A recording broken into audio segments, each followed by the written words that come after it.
드디어 저희가 고린도전서 15장 부활장이라고 일컬어지는 그 말씀을 살피게 되었습니다. 주제에 맞게 부활에 대해서 다루는 것이죠. 오늘 사실은 1절부터 11절까지 살피기를 원했는데 준비를 하다 보니까 오늘 4절까지 살피도록 하겠습니다. 그리고 다음 주에 이어서 11절까지 이렇게 마치도록 그렇게 하겠습니다. 예수 그리스도의 십자가와 부활은 우리 기독교 신앙의 핵심이죠. 복음의 핵심입니다.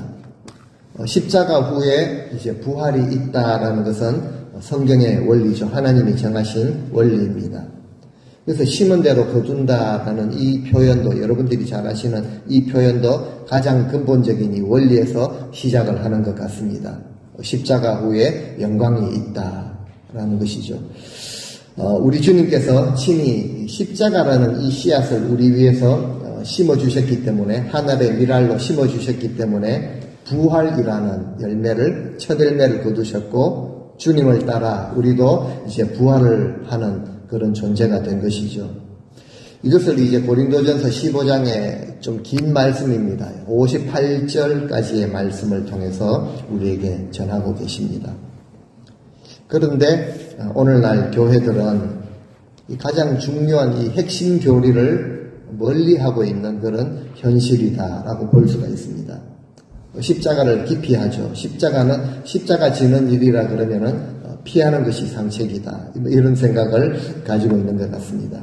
부활에 대해서는 너무 추상적이죠. 그리고 부활절 전용으로 전락하고 말았습니다.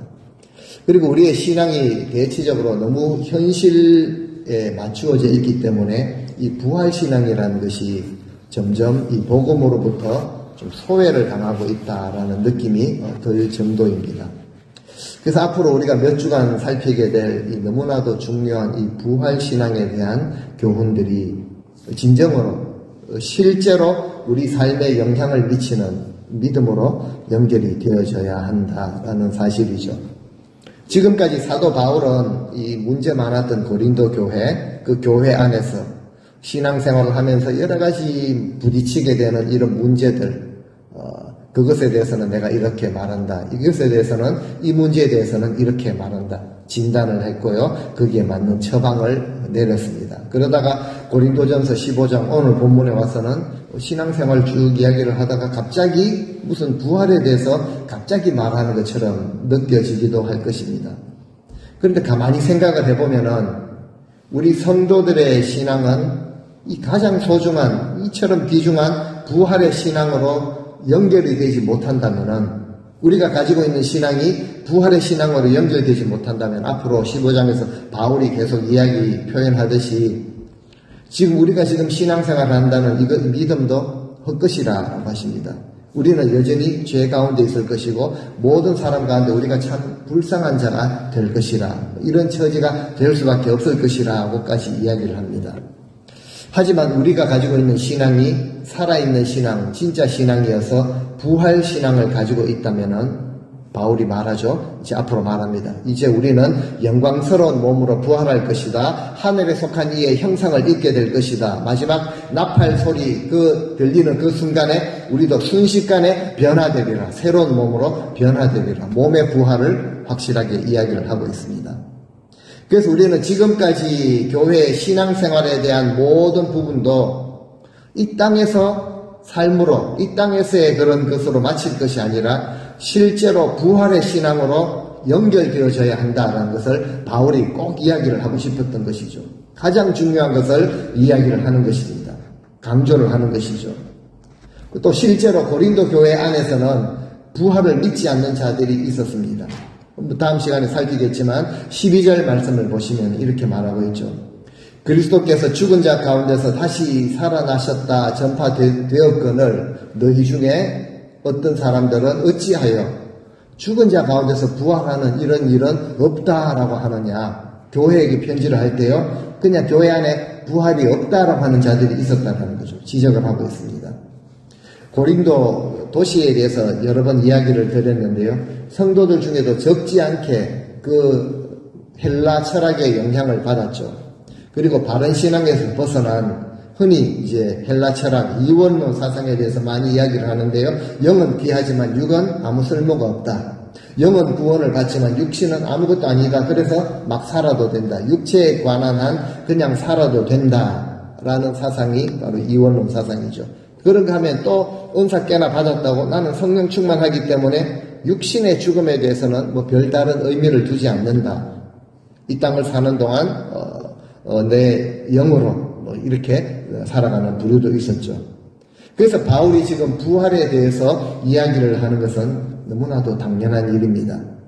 분명한 부활신앙을 가지고 살아가는 자들의 삶의 모습을 보면은 확실히 다릅니다. 막 살지를 않는다는 거죠. 자기만의 기준을 가지고 막말을 하거나 자기 속견에 오른 대로 무질서한 이런 삶을 살지를 않는다는 것이죠. 바울은 부활신앙에 대한 첫 출발을 이렇게 시작을 합니다. 1절 말씀을 같이 한번 읽어보시겠습니다. 형제들아, 너희에게 전한 복음을 너희에게 알게 하노니 이는 너희가 받은 것이요 또 그 가운데 선 것이라. 부활에 대한 신앙은요, 내가 너희에게 전한 복음이라고 하십니다. 그러니까 복음의 핵심이 부활신앙이라는 거죠. 교회의 복음은 예수 그리스도의 십자가와 부활 외에는 다른 복음은 없습니다. 이것을 성도들에게 알려주고 싶었던 것이죠. 지금까지 길게 편지를 통해서 전한 내용도 바로 이 복음을 전하기 위함이다 라고 말하고 있죠. 그래서 나는 전했고 여러분들은 받았다. 또 그리고 그 받은 것 그 가운데 선 것이라고 설명을 하고 있습니다. 그렇습니다. 교회는 예수 그리스도의 십자가 그리고 부활의 복음을 받고 그 위에 굳게 서 있음으로 시작을 하는 것이 바로 교회죠. 다른 어떤 조직이나 행정이나 건물이 아니라 바로 예수 그리스도의 십자가와 부활의 복음을 받았고 그 위에 서 있는 것이 바로 교회라는 것이죠. 그것을 지금까지 바울이 이야기를 해온 것입니다. 교회됨의 근거, 그리스도인이 되는 그 근거도 어떤 조직이나 관계나 이런 것이 아니라 행정이 아니라 오직 복음이라는 것을 바울이 지금 전하고 있는 것이죠. 1절 말씀을 통해서 바울은 이 성도들이 정말 이 소중한 복음 위에 서 있는가 이런 것을 돌아보기를 원했던 것이죠. 그 주님의 마음이죠. 오늘 이 말씀을 받는 우리도, 전하는 복음을 듣는 우리도 정말 이 복음 위에, 이 말씀 위에 서 있는가라는 것을 우리가 돌아볼 수 있어야 합니다. 이제 그것을 바울이 먼저 좀 이야기를 하고 있습니다. 우리는 복음을 받아서 그 위에 견고하게 서 있는 자들이 되어야 합니다. 복음은요, 전하고 받는 것을 통해서 역사를 하십니다. 누군가가 전하지 않으면 받을 자도 없죠. 받는 자들이 없습니다. 바울 역시 이 복음을 그리스도를 통해서 받았고 고린도 교회를 통해서 이제 모든 오늘날의 교회, 오늘날의 모든 성도들에게 이 복음을 전하고 있는 것입니다. 우리가 예수 그리스도를 믿는다라는 이 사실은요, 복음의 말씀들이 내게 전해졌고 내가 그 말씀을 누군가에게 또 전달하는 역사가 계속 일어나고 있다라는 의미도 여기에 있습니다. 그것이 바로 내가 예수 그리스도를 믿는다라는 것이죠. 지금도 세계 곳곳에 복음의 역사들이 일어나고 있습니다.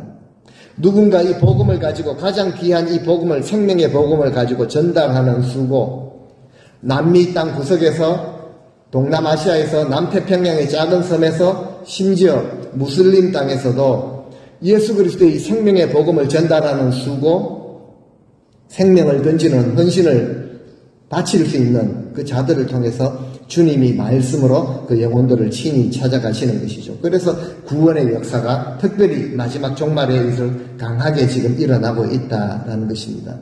그래서 오늘 2절 말씀을 보시면은 이렇게 권면합니다. 2절을 같이 읽겠습니다. 너희가 만일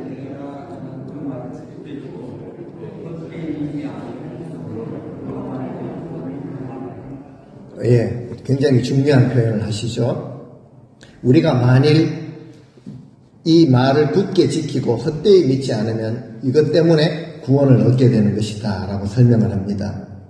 그 말, 즉 복음이죠. 복음을 굳게 지키고 헛되이 믿지 않으면은 복음으로 말미암아 구원을 얻게 된다. 사실이죠. 결국 복음 외에는 구원이 없다라는 것입니다. 흔히 교회들이 착각하는 것 중에 하나가 연륜이 오래되면 구원을 받는다. 그냥 오랫동안 함께 있었기 때문에 구원을 받고 좀 뭔가 또 특별히 열심히 하면은 구원을 받는다라는 이런 사상들이 팽배합니다. 이건 사상이죠. 믿음이 아닙니다. 오늘 성경은 우리에게 믿음을 이야기하는데요. 복음 외에는 구원이 없다라고 설명을 합니다. 구원을 받는 길은 오직 복음밖에 없다라는 사실이죠. 그래서 우리가 진정으로 구원받기를 원한다면은 말씀을 지키되 굳게 지켜야 한다라고 성경이 말하고 있습니다. 우리가 다 주님을 믿되 헛되이 믿지 말아야 한다라고 강조를 하고 있습니다.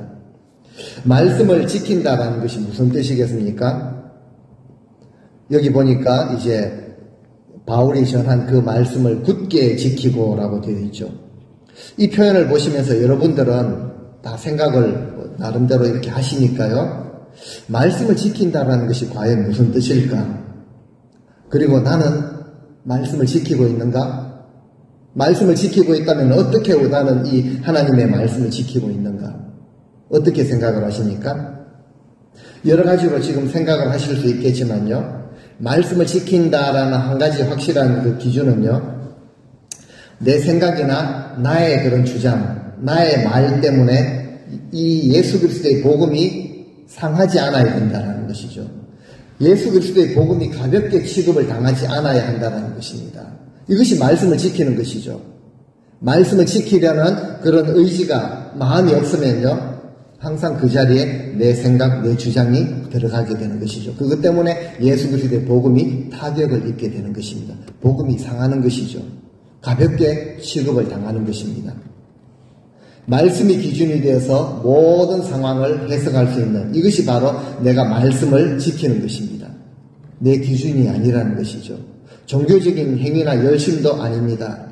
하나님이 주신 말씀으로 내 삶을 지키는 것이죠.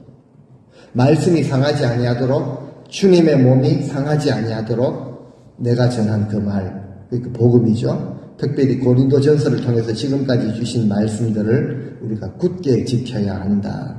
그리고 이 복음은 구원과 연결이 되어 있다라고 말씀을 하십니다. 자, 그렇다면 헛되이 믿지 아니하였으면 이렇게 되어 있죠. 헛되이 믿지 않는 것이 무엇인가? 이 말을 생각할 때 헛되이 믿는 것도 있다라는 것을 사실은 드러내는 것이죠. 사실 거의 모든 성도들은 믿습니다. 예수님도 믿고 십자가도 믿고 복음도 믿고 부활도 믿습니다 라고 대답을 우리가 하실 것입니다. 또 실제로 그렇게 믿고 계시죠. 맞습니다. 우리 주님을 구원자로 믿고 십자가의 그 대속의 은혜를 믿고 복음의 능력을 믿고 부활의 소망을 가져야 하는데 다 믿는데 어떤 목적이나 이유도 모르고 그냥 다 믿는 분위기니까 그리고 오래 다니다 보니까 믿습니다 라고 하는 분위기니까 나도 믿습니다 라고 하는 경우가 있을 수는 있겠습니다. 믿습니다 라고 말을 하는데 삶의 모습을 보니까 이 땅의 것에 그리고 현실의 모든 것이 치중이 되어 있다. 지극히 현실적이다. 부활을 전혀 믿지 못하니까 이 땅의 것은 잘 누리기를 원하는데 하나님 나라의 그 평안과 자유함, 그 풍족함과 소망을 가지는 모습, 하나님의 통치를 받으며 살아가는 모습을 찾아볼 수 없는 삶. 그러면서 연륜은 좀 오래되었습니다. 다닌 지는 좀 오래되었죠. 그리고 나도 이것을 믿는 것으로 믿음으로 쳐주기를, 인정해주기를 바라는 모습. 이것이 바로 헛된 믿음, 헛되이 믿는 것이라고 볼 수가 있는 것이죠. 믿음 가지고 계십니다라고 인정해주고 좋은 것을 좋은 것으로 가면 좋을 것 같지만 왜 성경이 이렇게 이야기를 하는가? 그 결과, 열매가 좋지 않기 때문에 성경은 우리에게 진실을 말하고 있죠. 그래서 성경은 믿음에 대해서는 엄중하게 권면을 하고 계십니다. 믿음에 대한 그런 주님의 말씀이나 성경의 권면을 보면은 엄중하죠. 왜 그렇습니까? 그 결과 때문에 그렇습니다. 좀 부족해도 나는 내 믿음 하나는 확실하게 가지고 있으니까, 내가 뭐 이런저런 참여는 못해도 내 믿음 확실하게 가지고 있으니까 좀 듣기 좋은 그 편안한 말씀, 은혜스러운 말씀을 좀 해주시면 안 될까요? 사실 이런 분들이 계시는 것으로 압니다. 혹은 솔직하게 또 표현하는 분도 계시더라고요. 믿음이 없어서 저는 조금 편안하게 다닐 수 있는 그런 교회가 좋습니다. 그리고 그 교회를 찾아가시는 것이죠. 그런데 오늘 우리는 2절의 이 말씀을 우리 성도님들이 믿음으로 잘 받아들이시면 좋겠습니다. 왜 그런가 하면 이 말씀이 우리의 구원과 연결이 되어 있기 때문입니다. 2절 말씀 다시 한번 읽어보시겠습니다. 너희가 만일 내가 전한 그 말을 굳게 지키고 헛되이 믿지 아니하였으면 그로 말미암아 구원을 받으리라. 굳게 지키지 않으면 헛된 믿음이 된다는 사실이죠. 많은 신앙인들이 있는데 잘 가다가 왜 넘어집니까? 어떤 경우는 끝이 왜 이런가? 시작은 쉽습니다. 은혜를 받았고 주님을 향한 그런 사랑도 불타올랐죠. 그런데 끝까지 가는 것이 어렵습니다. 끝까지 참고 견디고 열매를 맺는 것은 쉽지 않다라는 것이죠. 가만히 보니까 모든 것이 다 그런 것 같습니다. 완주하는 것은 어렵습니다. 마라톤도 그렇고요. 등산도 마찬가지입니다. 정상까지 한번 내가 결심한 것도, 연초에 세운 계획도, 신앙생활도 마찬가지인 것 같습니다. 끝까지 굳게 지키고 붙드는 것, 말씀을 붙들고 있는 것, 이것 아니면은 여지없이 성경은 헛되이 믿는 것이라, 나중에 참 불행하게 되는 것이라 라고 성경이 그렇게 표현을 합니다. 바울이 우리의 구원을 위해서 두 가지를 지금 말하고 있죠. 말씀을 굳게 지키라. 내 주장과 내 감정을 지키는 것이 아니라 하나님의 말씀이 참 손해를 당하지 아니하도록 말씀을 굳게 지키라. 두 번째, 헛되이 믿지 말라라는 것을 우리에게 알려주고 있습니다. 우리는 이 두 가지 질문에 분명한 답을 할 수 있어야 할 것입니다. 이 분명한 답을 할 수 없다면 믿음이 아니라고까지 생각을 해야 되는 것이죠. 저는 하나님의 말씀을 굳게 지키고 있습니다. 저는 헛되이 믿지 않습니다. 라고 대답할 수 있는, 대충 믿지 않는다는 거죠. 진실하게 진정으로 믿고 있습니다. 라고 대답을 할 수 있어야 하는 것이죠. 우리 자신을 한번 돌아볼 수 있기를 바랍니다. 3절 말씀 같이 한번 읽겠습니다.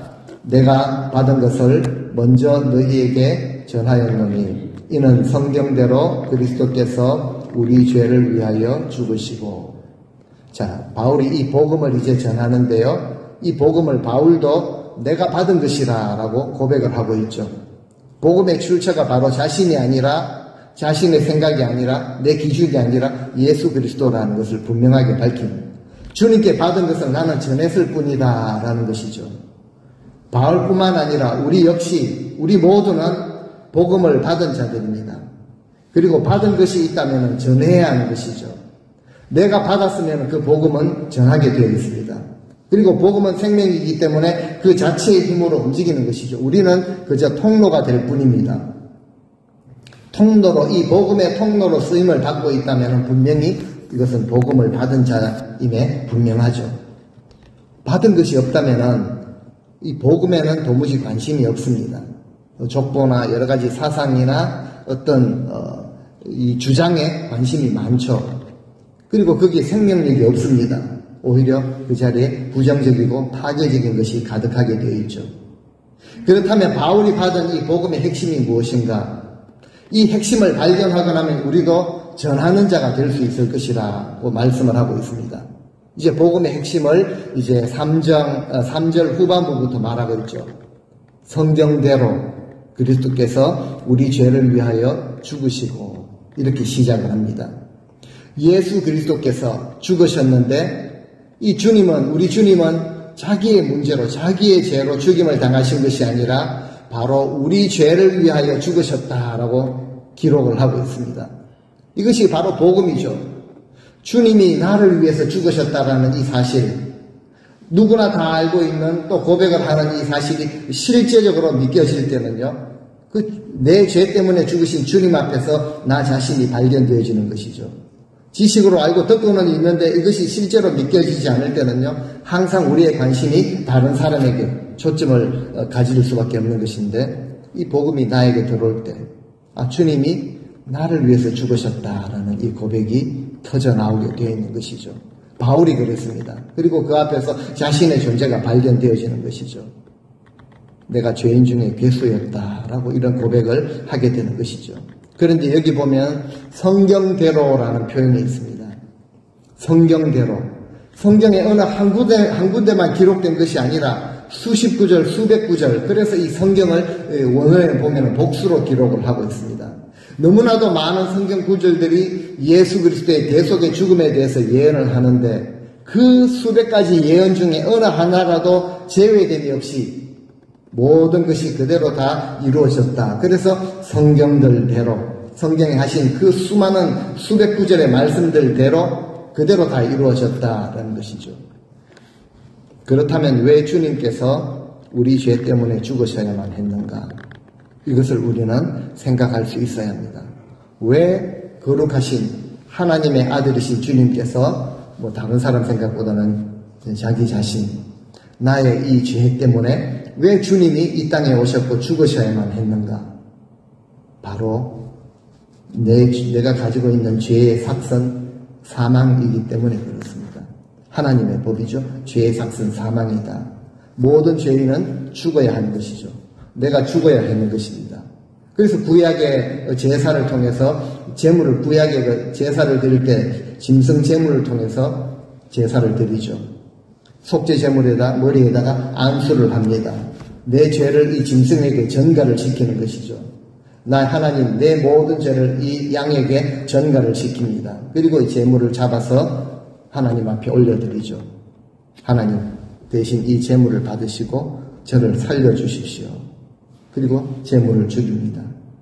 내가 죽어야 했는데 대신 희생 제물이 죽게 되는 것이죠. 그런데 히브리서에도 보면 이 짐승의 대속 제사는요, 매년 드려야 하는 것입니다. 제사를 드리고도 근본적인 죄의 문제가 해결이 안 되었습니다. 그런데 우리 주님은 6월절 어린 양, 희생양으로서 우리 죄의 모든 문제를 단번에 해결하시기 위해서 주님 자신을 제물로 드리셨습니다. 그래서 성경대로 주님께서 우리를 위해서, 내 죄를 위해서 대신 죽어주셨다라고 증거하는 것이죠. 이것이 바로 복음입니다. 그러니까 우리는 이것이 확실하게 믿겨져야 한다는 거죠. 근데 그런 모습을 사실은 좀 찾아보기가 힘든 것 같습니다. 이 복음이 확실하게 믿겨지는 사람들은 삶의 모습을 보면은 다르다는 것이죠. 속죄가 진리입니다. 기독교의 복음은 속죄의 복음이죠. 우리 인생에게 가장 필요한 소식은요, 내가 대박났다라는 소식이 아니라, 어떤 가십거리가 아니라, 추악한 죄인이었던 내가 우리 주 예수 그리스도의 대속의 죽음으로 죄로부터 자유함을 얻었습니다. 구원함을 받았습니다. 라는 소식이죠. 가장 기쁜. 그런데 예수님이 대신 죽으셨다라는 것으로는 불충분합니다.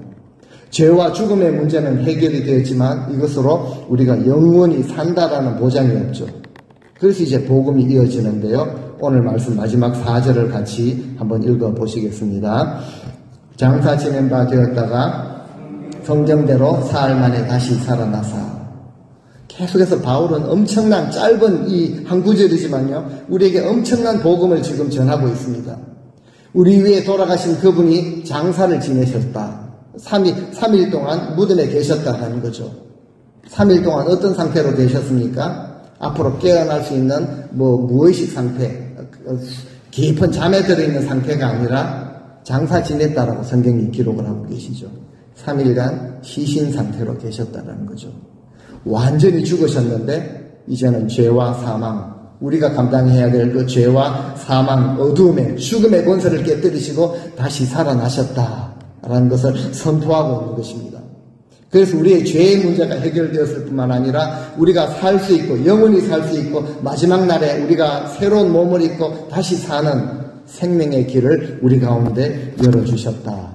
라는 것을 선포하는 것이죠. 이것이 바로 복음의 핵심입니다. 그런데 이 복음의 소식은 여간해서 믿기가 어렵습니다. 여간해서 믿기가 어렵습니다. 우리는 자신하지만요, 당장 예수 그리스도의 제자들까지도 그것을 믿지를 못했죠. 처음에는. 우리는 믿습니다 라고 말을 하지만, 고백을 하지만 실제 삶의 모습이 우리를 말해주고 있죠. 너무나도 믿지 못하는 모습. 오히려 세상을 믿습니다. 내 주먹을 믿고, 내 성질을 믿고, 내 권력을 믿고, 내가 가지고 있는 돈을 믿고, 내가 얽혀있는 관계를 믿는 모습이 많죠. 이것이 실제 우리의 실체를 드러내는 것 아니겠습니까? 주님의 말씀, 인자가 올 때 세상에서 믿음을 보겠느냐. 애시당초 믿지 않았던 자들을 향한 말씀이 아니라 믿음으로 시작한 것 같았는데 파손된 경우, 떠난 경우, 무너진 경우 너무 많다라는 것이죠. 굳게 지키지 않았고 헛되이 믿었습니다. 물론 주님이 이 말씀을 하실 당시에는 끈질긴 기도, 끝까지 기도하는 대한 그런 말씀이기도 하지만요, 우리의 신앙에도 적용이 된다라고 봅니다. 우리는 요 근래에 소천하신 분들이 좀 계십니다. 임종의 순간들, 장래의 그 과정을 보면서 유가족뿐만 아니라 우리 성도님들이 우리가 한번 생각을 해보아야 하는 것 같습니다. 앞으로도 앞서거니 뒤서거니 계속 이어지는 것이죠. 한번 죽는 것은 정하신 이치라고 그렇게 말씀을 하십니다.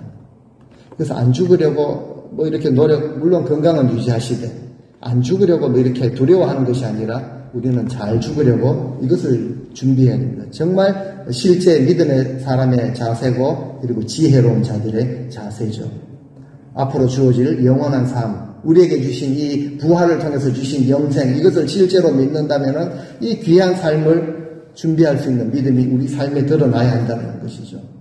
잘 죽으려고 준비해야 됩니다. 한국에는요, Well Dying 협회가 있습니다. 죽음을 잘 맞이해서 정말 복된 영원한 삶을 살 수 있도록. 근데 우리는 이것에 대해서 너무 무지하고요, 너무 추상적이죠. 그리고 믿습니다라고 하지만 실제로 믿지 못하는 이런 모습이 많죠. 우리는 세상 사람, 모든 앞선 사람들이 간 길로 우리는 역시 가야 하는 존재들입니다.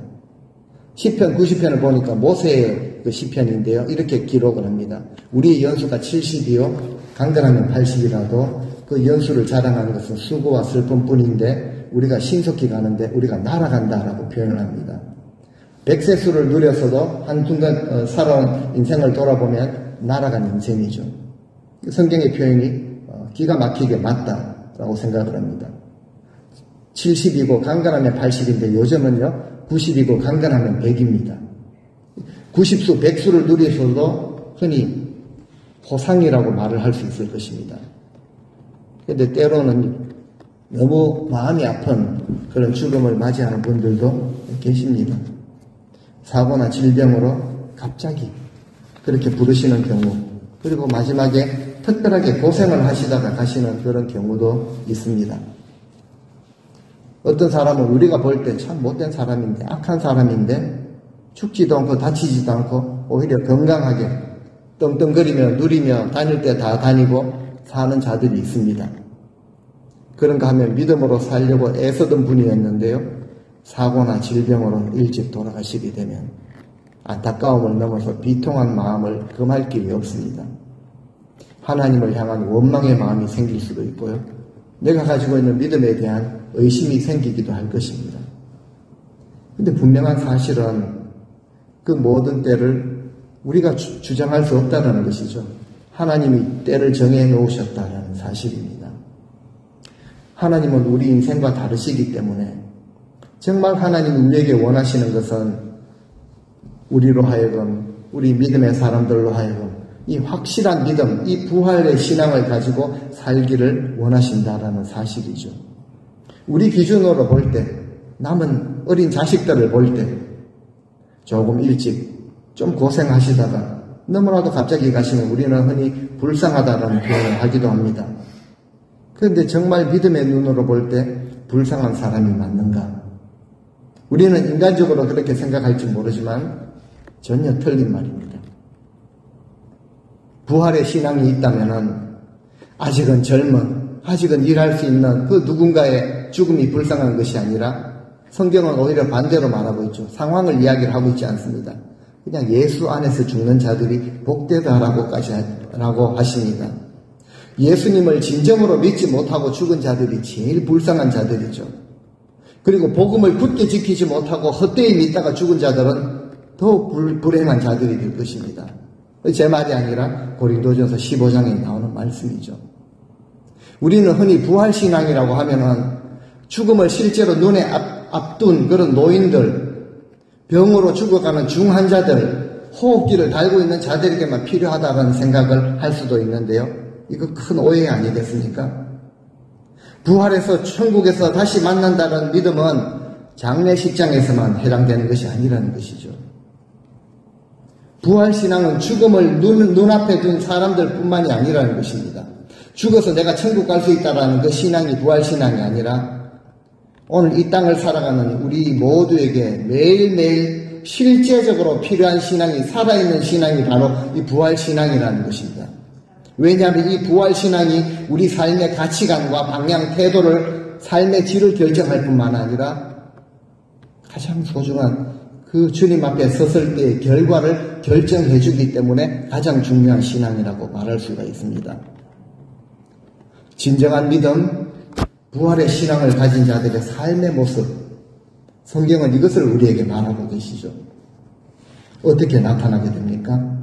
우리가 지금 이미 얻게 된 이 영원한 생명이 죽음에 대한 막연하게 장래에 대해서 우리 죽음에 대해서 이야기하면 듣기 싫어하시고 좀 피하고 싶어하는 너무나도 실제적인 것을 피해버리고 추상적이고 다 사라지는 것에 마음을 두고 살아가는 그거 잘 된다라고 이야기하면 은혜 받았다라고 말하는 이것이 바로 헛된 신앙, 엉터리 신앙이 아니겠습니까? 우리가 누리게 될 이 영원한 신앙, 영원한 생명, 이것이 죽음의 모든 공포를 이기는 신앙의 삶을 실제로 살게 된다는 거죠. 삶의 자세를 보면요. 악이 넘쳐납니다. 불의가 넘쳐납니다. 그런데 선으로 악을 이기는 사랑으로 미움을 이기게 되고요.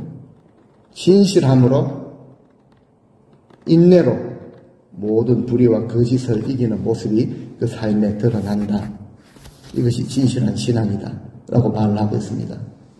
악한 것이다, 하나님이 악하게 보는 것이다 라고 하면 타협을 하지 않습니다. 죽음과도 타협을 하지 않죠. 미움이나 추한 것, 거짓과 불의와 타협하지 않습니다. 그리고 하나님의 존귀한 뜻대로 살게 해주는 그 살아있는 신앙, 바로 부활신앙이죠. 나는 지금 부활신앙을 가지고 있는가? 확실하게 가지고 있는가? 말씀을 굳게 지키고 내가 지금 헛되이 믿지 않고 있다. 이것이 바로 부활신앙이죠. 말씀을 굳게 지키는, 내 감정이나 내 기준보다는 하나님의 말씀이 더 소중한 것을 실제로 알고 그 말씀이 상하지 않도록, 복음이 상하지 않도록, 주님의 몸된 교회가 상하지 않도록 지켜나가는 신앙.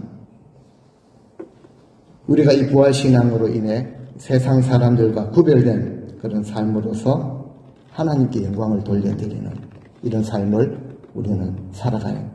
이것이 바로 진실한 신앙을 가진 자의 모습이죠. 인자께서 다시 오실 때 진실한 믿음을 보여주실 수 있는 이런 삶을 우리가 살아가야 할 것입니다.